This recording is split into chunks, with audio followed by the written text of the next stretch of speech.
സുജാത നമസ്കാരം. നമസ്കാരം. പാകിസ്ഥാന്റെ വെള്ളം കൂടി ഇന്ത്യ മുട്ടിച്ചതിന് ശേഷം ഇപ്പോ പാകിസ്ഥാന്റെ വെള്ളം കൂടി മുട്ടിക്കാൻ ഒരുങ്ങുന്ന വേറൊരു രാജ്യമുണ്ട്. നമ്മൾ കുറച്ച് അരിയും പൊരിയും ശർക്കരയും ഉണ്ടയും 2 ആംബുലൻസും ഒക്കെ കൊടുത്തപ്പോ ചറപറ കയറി അടിച്ചുകൊണ്ടിരിക്കുകയാണ് ഈ രാജ്യം. അഫ്ഗാനിസ്ഥാനാണ് രാജ്യം. അഫ്ഗാനിസ്ഥാനിലെ താലിബാൻ ഇന്ത്യൻ മണ്ണിൽ വന്ന് പാകിസ്ഥാനെ വെല്ലുവിളിച്ചിട്ട് പോകുന്ന ഒരു സാഹചര്യം ഉണ്ടായിരുന്നു. അതിനുശേഷം ഖത്തറിൽ വെച്ച് വലിയ രീതിയിലുള്ള മീറ്റിംഗ് ഒക്കെ നടത്തിയിരുന്നു. സമാധാന ചർച്ച എന്നൊക്കെ പറഞ്ഞാൽ നടത്തിയത്. പാകിസ്ഥാൻ മുൻകൈ എടുത്താണ് നടത്തിയത്. അപ്പൊ സമാധാന ചർച്ചയെന്ന് പറഞ്ഞിട്ട് അവിടെയുള്ള മുഹമ്മദ് നബി ഒമാരി, ഇവരുടെ മിനിസ്റ്റർ, അവിടെ ഇരുന്നുകൊണ്ട് അസീം മുനീർ അപ്പുറത്തിരിക്കുകയായിരുന്നു.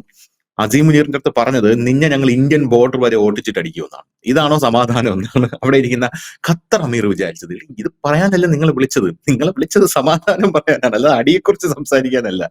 പോലെ തന്നെ കഴിഞ്ഞ ദിവസവും ഒരു പ്രസ്താവന ഇറക്കിയിട്ടുണ്ട്. അസീം മുനീറിനെ നോക്കിക്കൊണ്ട് താലിബാൻ പറഞ്ഞിട്ടുണ്ട്, ഒറ്റത്തന്തയ്ക്ക് പിറന്നവനാണെങ്കിൽ യുദ്ധക്കളത്തിലേക്ക് വാടാം, പക്ഷെ കൊന്നാലും വരില്ല എന്നാണ് അസീം മുനീറിന്റെ നിലപാടെന്ന് പറയുന്നത്. പട്ടാളക്കാരെ ഇറക്കിക്കൊണ്ടിരിക്കുകയാണ്. അതിനിടയിലാണ് ഈ റിപ്പോർട്ട് പുറത്തു വരുന്നത്. ഇന്ത്യക്ക് പുറമെ ഇന്ത്യ ഇപ്പോ സിന്ധു നദീജല കരാർ മരവിപ്പിച്ചുകൊണ്ട് പാകിസ്ഥാന് വെള്ളം കൊടുക്കാത്ത ഒരു സാഹചര്യം ഉണ്ടായിട്ടുണ്ട്. അതിൻ്റെതായിട്ടുള്ള പ്രശ്നങ്ങൾ അവിടെ വരുന്നുണ്ട്. ഇനി ഭാവിയിൽ രൂക്ഷമായേക്കാം. സമാനമായ രീതിയിൽ അഫ്ഗാനിസ്ഥാൻ പാകിസ്ഥാന് വെള്ളം കൊടുക്കുന്നത് തടയാൻ പോകുന്നു. ഒരു അണക്കെട്ട് നിർമ്മിക്കാൻ പോകുന്നു. ആ അണക്കെട്ടിന്റെ നിർമ്മാണ പ്രവർത്തനങ്ങൾ നടത്തുന്നത് ഇന്ത്യയാണ് എന്നുള്ള റിപ്പോർട്ടുകൾ പുറത്തു വരുന്നുണ്ട്. ഇത് സത്യമാണോ? സത്യമാണെങ്കിൽ പാകിസ്ഥാൻ ഇതിനോട് എങ്ങനെ പ്രതികരിക്കും? ഇപ്പൊ തന്നെ പാകിസ്ഥാൻ സിന്ധു നദീജല കരാർ റദ്ദാക്കിയത് വലിയ യുദ്ധക്കുറ്റമാണ്, ഇന്ത്യയെ അടിച്ചു തകർക്കും, ഇന്ത്യ വെള്ളം തന്നില്ലെങ്കിൽ ഇന്ത്യയിൽ ഞങ്ങൾ ചോരയൊഴുക്കും എന്നൊക്കെ പറയുന്നുണ്ട്. അപ്പൊ ഇങ്ങനെ ഒരു സെറ്റപ്പ് കൂടെ വരുമ്പോൾ കൂടുതൽ പ്രകോപനത്തിലേക്ക് കാര്യങ്ങൾ പോകില്ലേ എന്നുള്ളതാണ് എന്റെ ഡൗട്ട്. വളരെ ഒരു നല്ല ചോദ്യമാണത്. അത് അവരെ ബുദ്ധിമുട്ടിക്കില്ലെന്ന് വെച്ചാൽ ശരിക്കും ബുദ്ധിമുട്ടിക്കും അത്. കാരണം ഇപ്പൊ സിന്ധു നദീജല കരാർ ഇപ്പൊ നമ്മൾ മരവിപ്പിച്ച് നിർത്തിയപ്പോൾ അവിടെ അനുഭവിക്കേണ്ടി വന്ന ബുദ്ധിമുട്ടുകൾ നമ്മൾ ഇപ്പൊ കണ്ടതാണ്. അപ്പം ഇങ്ങനെ ഒരു സാഹചര്യത്തില് അവരുടെ ചില സ്ഥലങ്ങൾ പോലും കടലിനടിയിലേക്ക് പോകുന്ന ഒരു സാഹചര്യം കൂടി പാകിസ്ഥാനിൽ വന്നു. ഇവിടെയാണ് ഇപ്പോൾ ഈ അഫ്ഗാനിസ്ഥാൻ അവരുടെ കുനാർ നദി എന്ന് പറയുന്നത് അഫ്ഗാനിസ്ഥാനിലൂടെ ഒഴുകി പാകിസ്ഥാനിലേക്ക് കൂടെ പോകുന്ന ഒരു നദിയാണ്. ഇത് പാകിസ്ഥാനിലെത്തുമ്പോൾ ഈ നദിയുടെ പേര് മാറും. ചിത്രാൽ നദി എന്നാണ് പാകിസ്ഥാനിൽ ഈ നദി അറിയപ്പെടുന്നത്. 480 കിലോമീറ്റർ ദൈർഘ്യം വരുന്ന ഒരു നദിയാണിത്. അപ്പോൾ ഈ കുനാർ നദിയിൽ അണക്കെട്ട് കെട്ടും എന്നുള്ളത് നേരത്തെ തന്നെ പറഞ്ഞിരുന്നൊരു കാര്യമാണ്. അപ്പൊ ഇത് ഇപ്പൊ കഴിഞ്ഞ ദിവസം അവരുടെ താലിബാന്റെ ഉന്നത നേതാവ് മൗലവി ഇസ്ബത്തുള്ള അബ്ദു സഹദ എന്ന് പറയുന്ന നേതാവ് എത്രയും പെട്ടെന്ന് പൂർത്തിയാക്കാനുള്ള ഉത്തരവിട്ടിട്ടുണ്ട്. കാരണം ഈ പാകിസ്ഥാനും അഫ്ഗാനിസ്ഥാനും തമ്മിൽ ഈ നദീജലം പങ്കിടുന്ന കരാറൊന്നും തന്നെ ഇല്ല. അപ്പൊ അതുകൊണ്ട് തന്നെ ഇതിപ്പോ അഫ്ഗാനിസ്ഥാൻ അവിടെ അണക്കെട്ട് കിട്ടിയാലും അഫ്ഗാനിസ്ഥാന്റെ ഒരു മനസാക്ഷിക്ക് അനുസരിച്ചിട്ട് വെള്ളം കൊടുത്താൽ മതിയാവും. കാരണം കരാറൊന്നും പ്രത്യേകിച്ച് നിലവിലില്ലാത്തൊരു സാഹചര്യത്തിൽ പ്രത്യേകിച്ച് അതിനൊരു വാല്യൂ ഇല്ലല്ലോ. ഇനി ഇത് എങ്ങനെയാണ് ഈ കുനാർ നദി ഒഴുകുന്നത് എന്ന് ചോദിച്ചു കഴിഞ്ഞാൽ, വടക്ക് കിഴക്കൻ അഫ്ഗാന്റെ ഈ ഹിന്ദുക്കുഷ് മലനിരകൾ വഴി അവിടെ നിന്നാണ് ഇത് ഉത്ഭവിക്കുന്നത്. അവിടെ നിന്ന് അത് വന്നിട്ട് ഖൈബർ പക്തൂൺ മേഖലയിലാണ് ഇത് എത്തുന്നത്. അപ്പോൾ ആ ഒരു മേഖല പൂർണ്ണമായി തന്നെ ജലസേചനം ഇല്ലാത്ത ഒരു സാഹചര്യം വരും. പക്ഷെ ഇവിടെ ശ്രദ്ധിക്കേണ്ട ഒരു കാര്യമുണ്ട്. ഈ ഖൈബർ പക്തൂൺ മേഖല എന്ന് പറയുന്നത് അഫ്ഗാനിസ്ഥാനിന്റെ പ്രോക്സി തെഹ്രിക്കെ താലിബാന്റെ ഒരു വിഹാര രംഗമാണ്. അപ്പൊ അവരും കൂടെ സപ്പോർട്ട് ചെയ്ത് കഴിഞ്ഞാൽ ഡാമിന്റെ പണി വളരെ എളുപ്പത്തിൽ നടക്കും. പിന്നെ ഇവരുടെ ആൾക്കാർക്ക് വെള്ളം കൊടുക്കണോ വേണ്ടത് എന്താ അവർ തീരുമാനിക്കും. ഇതാണ് അതിനകത്തൊരു മറ്റൊരു വശം ഇതിന്റെ. ഇനി ഇതിന്റെ പിന്നിൽ നിലവിൽ ഇന്ത്യ ആണോ എന്ന് ചോദിച്ചു കഴിഞ്ഞാൽ പ്രത്യക്ഷത്തിൽ ഇന്ത്യ അല്ല, പക്ഷെ ഇന്ത്യയാണ് എന്ന് തന്നെ നമ്മൾ സാധാരണ അങ്ങനെ പറയാറില്ലെങ്കിൽ ഇതിൽ നമുക്ക് ഉറപ്പിച്ച് പറയാൻ കഴിയും. കാരണം അവരിപ്പോൾ പറഞ്ഞിരിക്കുന്നത്, അഫ്ഗാനിസ്ഥാൻ സർക്കാർ പറഞ്ഞിരിക്കുന്നത് പിന്നെ ഇതിന്റെ ടെൻഡറുകൾ പ്രാദേശികമായി വിളിക്കുമെന്നാണ്. പക്ഷെ വളരെ കൗതുകകരമായ കാര്യം, ഇവിടെ ഇത് മാത്രമല്ല വേറെയും അണക്കെട്ടുകൾ നിർമ്മിക്കുന്നുണ്ട്. അതിന്റെ ചിലതിന്റെയൊക്കെ ഫൈനൽ സ്റ്റേജിലേക്ക് നമ്മൾ എത്തിയിട്ടുണ്ട്, ചിലതിന്റെയൊക്കെ പണി നടക്കുന്നുണ്ട്. ഇത് രണ്ടിന്റെ പിന്നിൽ ഇന്ത്യ തന്നെ നേരിട്ടിറങ്ങി പണിയുന്നതാണ്. അതായത് അതിനകത്ത് ഒന്ന്, ഹൊറാത്തിലുള്ള സൽമ അണക്കെട്ട് $300 മില്യൺ നമ്മൾ മുടക്കിയിരിക്കുന്നത്. നമ്മളാണ് അവിടെ പണിയുന്നത്. അതിനുവേണ്ടി നമ്മളും അഫ്ഗാനിസ്ഥാനും തമ്മിലൊരു കരാർ, അതൊരു സംയുക്ത പ്രസ്താവനയായിട്ട് പുറത്തു വന്നിരുന്നു എസ് ജയശങ്കറിന്റെ ഈ കാണാൻ വന്നപ്പോൾ. അതിൽ പറയുന്നുണ്ട് അഫ്ഗാനിസ്ഥാന്റെ കൃഷി, ഊർജ, കുടിവെള്ള പദ്ധതി. കാരണം ഈ താലിബാൻ അധികാരത്തിൽ കയറിക്കഴിഞ്ഞപ്പോൾ താലിബാൻ ഇന്ത്യയോട് അഭ്യർത്ഥിച്ച ഒരു പ്രധാനപ്പെട്ട കാര്യം, ഈ താലിബാൻ അധികാരത്തിൽ കയറുന്നതിന് മുമ്പ് ഇന്ത്യ അവിടെ സ്കൂളുകളും ഒപ്പം തന്നെ കുടിവെള്ള പദ്ധതികളും തുടങ്ങി വെച്ചിരുന്നു. അപ്പൊ അത് നിങ്ങൾ കംപ്ലീറ്റ് ചെയ്യണം, കാരണം കുടിവെള്ളത്തിന് വലിയ ബുദ്ധിമുട്ടുള്ള ഒരു രാജ്യമാണ് അഫ്ഗാനിസ്ഥാൻ. അപ്പൊ നിങ്ങൾ അത് പൂർത്തിയാക്കണം എന്ന് പറഞ്ഞിരുന്നു. അപ്പൊ അതിന്റെ വർക്ക് ഇന്ത്യ ഇപ്പൊ ചെയ്യുന്നുണ്ട്. അപ്പൊ അതിന്റെ പേരിലാണ് ഇന്ത്യ ഈ പറയുന്ന സൽമ അണക്കെട്ട് നിർമ്മിച്ചത്. $300 മില്യൺ ഇന്ത്യ നൽകിക്കൊണ്ടാണ് അത് നിർമ്മിച്ചത്. ഇത് കൂടാതെ 2021 ഷാത്തൂട്ട് എന്ന് പറയുന്ന ഒരു അണക്കെട്ടും ഇന്ത്യ നിർമ്മിക്കുന്നുണ്ട് അവിടെ. അതിന്റെ ഫൈനൽ സ്റ്റേജിലേക്ക് 2021 തുടങ്ങി. അത് 250 മില്യൺ ഡോളറാണ് നമ്മൾ മുടക്കിയിരിക്കുന്നത്. ഇത് രണ്ടും നമ്മളാണ് ചെയ്യുന്നത്. അപ്പൊ ഇത്രയും രണ്ടെണ്ണം നമ്മൾ ചെയ്യുന്ന സ്ഥിതിക്ക് നമ്മൾ തന്നെ ചെയ്യേണ്ട സാധനങ്ങളാണ് വളരെ കൂടുതൽ. അപ്പൊ ഇങ്ങനെ നിൽക്കുന്ന ഒരു സാഹചര്യമാണ് ഇവിടെ. ഈ ഒരു സാഹചര്യത്തിൽ ഇത് ചൈന പണിയും എന്നൊക്കെ മുമ്പ് കേട്ടിരുന്ന ഒരു അണക്കെട്ട് കൂടിയാണ്. അപ്പൊ ഈ നരേന്ദ്രമോദി മുമ്പ് പറഞ്ഞിരുന്നു ഇതൊരു വലിയ ആയുധമാണ് ഈ കുടിവെള്ളം എന്നുള്ളത്. കാരണം നമ്മൾ പലപ്പോഴും കേട്ടിട്ടുണ്ട് ഈ ഭാവിയിലൊക്കെ കുടിവെള്ളത്തിന് വേണ്ടി, ജലത്തിന് വേണ്ടിയിട്ടായിരിക്കും ലോകത്ത് യുദ്ധം ഉണ്ടാകുക എന്നുള്ളത്. എനിക്ക് തോന്നുന്നു പാകിസ്ഥാനുമായിട്ട് അടുത്ത് നമ്മളൊരു ഏറ്റുമുട്ടലിന് സാധ്യത ഏറുന്നതും ഈ ജലത്തിന്റെ പ്രശ്നമായിരിക്കും. കാരണം അഫ്ഗാനിസ്ഥാൻ ഇത് അണക്കെട്ട് പുതിയതായിട്ട് നിർമ്മിക്കുകയല്ല ചെയ്യുന്നത്. നിലവിൽ കുനാർ നദിയിലുള്ള അണക്കെട്ടിന്റെ വർക്ക് അവിടെ നടന്നുകൊണ്ടിരിക്കുന്നുണ്ട്. അത് സ്പീഡപ്പ് ആക്കാനാണ് ഇപ്പോൾ പറഞ്ഞിരിക്കുന്നത്. കാരണം ഇന്ത്യ കണക്കൊരു രാജ്യം അഫ്ഗാനിസ്ഥാന്റെ കൂടെ നിൽക്കുമ്പോൾ അവർക്കത് ഈസിയാണ്. കാരണം പൈസ, ഇൻഫ്രാസ്ട്രക്ചർ, ഇല്ലെങ്കിൽ മറ്റ് ടെക്നിക്കൽ സൈഡിൽ നിന്നുള്ള സപ്പോർട്ട് ഇതെല്ലാം കൊടുക്കാൻ ഇന്ത്യ റെഡിയായിട്ട് നിൽക്കുന്നത്. കാരണം ഇന്ത്യയിൽ ഈ അനവധി ജലവൈദ്യുത പദ്ധതികളും അണക്കെട്ടുകളും കെട്ടി എക്സ്പീരിയൻസ്ഡ് ആയിട്ടുള്ള ഒരു രാജ്യമാണ് ഇന്ത്യ. അപ്പോൾ നമ്മളത് അവരുടെ മുഴുവൻ ഊർജ്ജ, കൃഷി, കുടിവെള്ള ആവശ്യങ്ങളും ഏറ്റെടുത്തായിരുന്നു.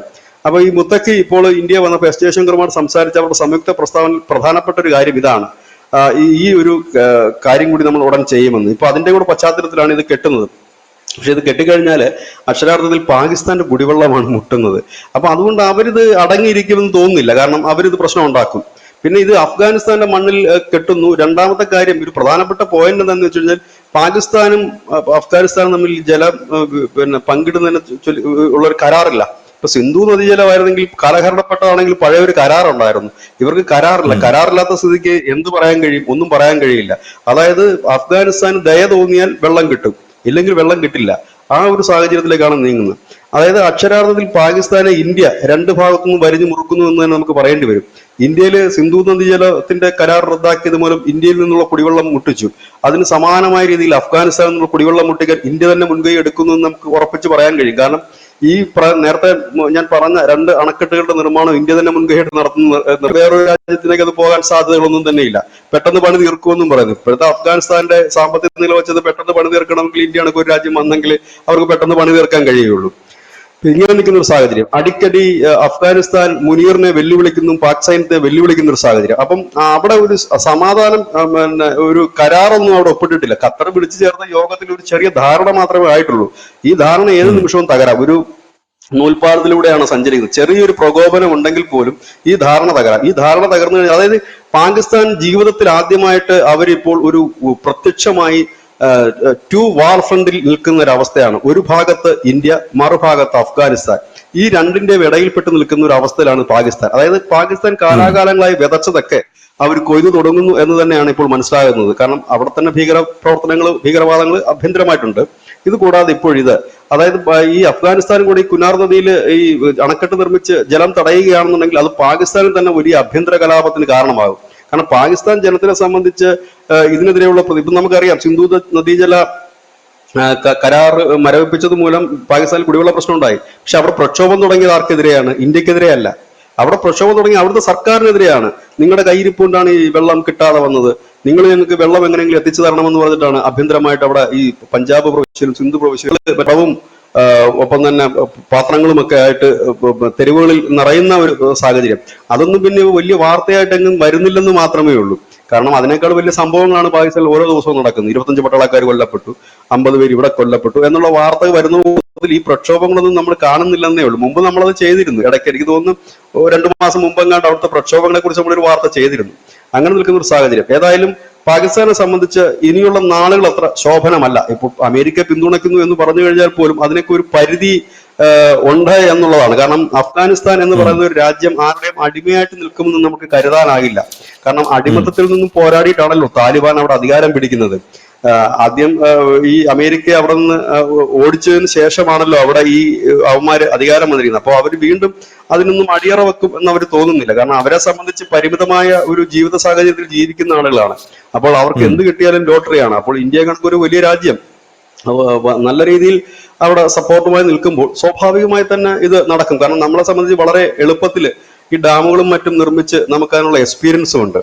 അപ്പം അതാണ് നമ്മളുടെ ഒരു കാര്യം. ഇതേ സെയിം തന്നെ ഇസ്രായേലും ഇന്ത്യയോട് ആവശ്യപ്പെട്ടിട്ടുണ്ടായിരുന്നു. ഞങ്ങൾ ഈ പ്രശ്നങ്ങളെല്ലാം തീർന്നു കഴിഞ്ഞ് നിങ്ങൾ വരണം, റോഡ്, ജലത്തിന്റെ കാര്യങ്ങൾ ഇതെല്ലാം ഇന്ത്യൻ കമ്പനികൾക്കാണ് നൽകാൻ പോകുന്നതെന്നാണ് ബെഞ്ചമിൻ നെതന്യാഹു പറഞ്ഞത്. അപ്പൊ ആളുകൾ ചോദിച്ചു, മാധ്യമപ്രവർത്തകർ ചോദിച്ചു, നിങ്ങൾ എന്തുകൊണ്ടാണ് ഇന്ത്യക്ക് കൊടുക്കുന്നതെന്ന് ചോദിച്ചെന്ന് പറഞ്ഞു, റേറ്റും കുറവാണ്, ഗ്യാരണ്ടിയും ഉണ്ട്, അതുകൊണ്ടാണ് ഇന്ത്യൻ കമ്പനികളെ തന്നെ ഞങ്ങൾ ഇത് ഏൽപ്പിക്കുന്നതെന്ന്. അപ്പോൾ എനിക്ക് തോന്നുന്നത് ഇപ്പോൾ യുദ്ധാനന്തരം അല്ലെങ്കിൽ സംഘർഷാനന്തരം പല രാജ്യങ്ങളും ഇപ്പോൾ അവരുടെ ഒരു രക്ഷകനായിട്ട് ഇല്ലെങ്കിൽ അവിടുത്തെ ഒരു ഇൻഫ്രാസ്ട്രക്ചർ തകർന്നടിഞ്ഞതിനെ പുനർനിർമ്മിക്കാനായിട്ട് അവർ ഉറ്റുനോക്കുന്ന ഒരു രാജ്യം ഇന്ത്യയാണ് എന്ന് തന്നെ പറയേണ്ടി വരും. കാരണം ചൈനയിലേക്ക് അവർ നീങ്ങില്ല.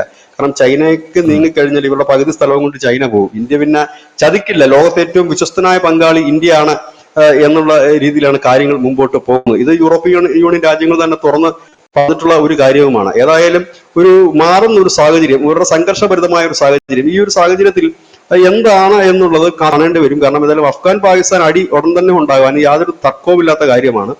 ഇനി ഇന്ത്യ ഇന്ന് ഇന്ന് രാവിലെ രാജ്നാഥ് സിംഗ് പറഞ്ഞിട്ടുണ്ട്, ഇനി ഏതെങ്കിലും രീതിയിലുള്ള ഒരു പ്രകോപനം ഇന്ത്യക്കെതിരെ വന്നു കഴിഞ്ഞാൽ തീർത്ത് കളയും. ഓപ്പറേഷൻ സിന്ദൂർ ഞങ്ങൾ തൽക്കാലത്തേക്ക് നിർത്തി വെച്ചിരിക്കുകയാണ്, അല്ലാതെ പൂർണ്ണമായും നിർത്തിയതല്ല. ഇന്ന് രാവിലെ പറഞ്ഞിട്ടുണ്ട്. ഇന്നത്തെ നാഷണൽ ബിഗ് ബ്രേക്കിംഗ് അതാണ്, രാജ്നാഥ് സിംഗിന്റെ പ്രസ്താവനയാണ്.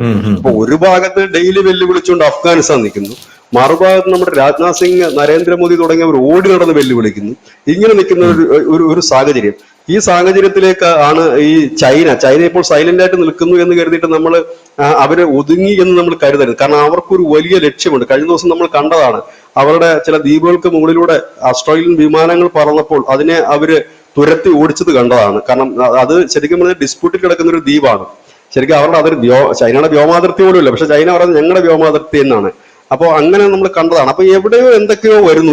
ഇപ്പൊ കാണുന്ന ഒരു നിശബ്ദത ഒരു വലിയ കൊടുങ്കാറ്റിന് മുമ്പുള്ള ഒരു നിശബ്ദതയായിട്ട് മാത്രം കണ്ടാൽ മതി. കാര്യങ്ങളൊന്നും സ്മൂത്ത് ആയിട്ട് പോയില്ല.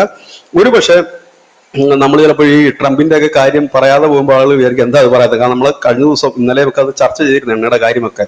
ഇപ്പൊ എല്ലാവരും വിചാരിക്കുന്നു ട്രംപിനെ ഭയന്ന് മാറി നിൽക്കുന്നു. പക്ഷെ അങ്ങനെ കരുതരുത്. ലിത്വാനിയയുടെ മുകളിൽ റഷ്യ ഇപ്പോൾ ബോംബറുകൾ പറത്തിയിട്ടുണ്ട്. ലിത്വാനിയ എന്ന് പറയുന്നത് നാറ്റോ സഖ്യത്തിന്റെ ഭാഗമാണ്. ഇങ്ങനെയൊക്കെ വരുമ്പോഴത്തേനും സ്വാഭാവികമായി തന്നെ നമ്മൾ പറഞ്ഞതുപോലെ തന്നെ കാര്യങ്ങൾ സംഭവിക്കും. കാരണം നാറ്റോ രാജ്യങ്ങളിലേക്ക് റഷ്യ ആക്രമണം നടത്തും. അത് റഷ്യക്ക് ജയിക്കാൻ വേണ്ടിയിട്ടല്ല, പകരം അമേരിക്ക ഉൾപ്പെടെയുള്ള യൂറോപ്യൻ രാജ്യങ്ങളെ ഈ യുദ്ധത്തിലേക്ക് വലിച്ചിടും. കാരണം വലിച്ചിട്ടാൽ മാത്രമേ പുടിന് ഇത് സ്റ്റോപ്പ് ചെയ്യാൻ പറ്റത്തുള്ളൂ, ഈ യുദ്ധം. കാരണം അവിടെ ഒരു വമ്പൻ അടി നടക്കുമ്പോൾ ലോകരാജ്യങ്ങളൊക്കെ സ്വാഭാവികമായി പുടിനെ വിളിച്ച് സംസാരിക്കും, സെലൻസ്കിയെ വിളിച്ച് സംസാരിക്കും. അപ്പോൾ അവിടെ വെച്ച് ഒരു കരാർ ഉണ്ടാക്കിക്കൊണ്ട് മാറുക എന്നുള്ളതാണ് പുടിൻ ഇപ്പോൾ ലക്ഷ്യം വെക്കുന്നതെന്ന് തോന്നുന്നു.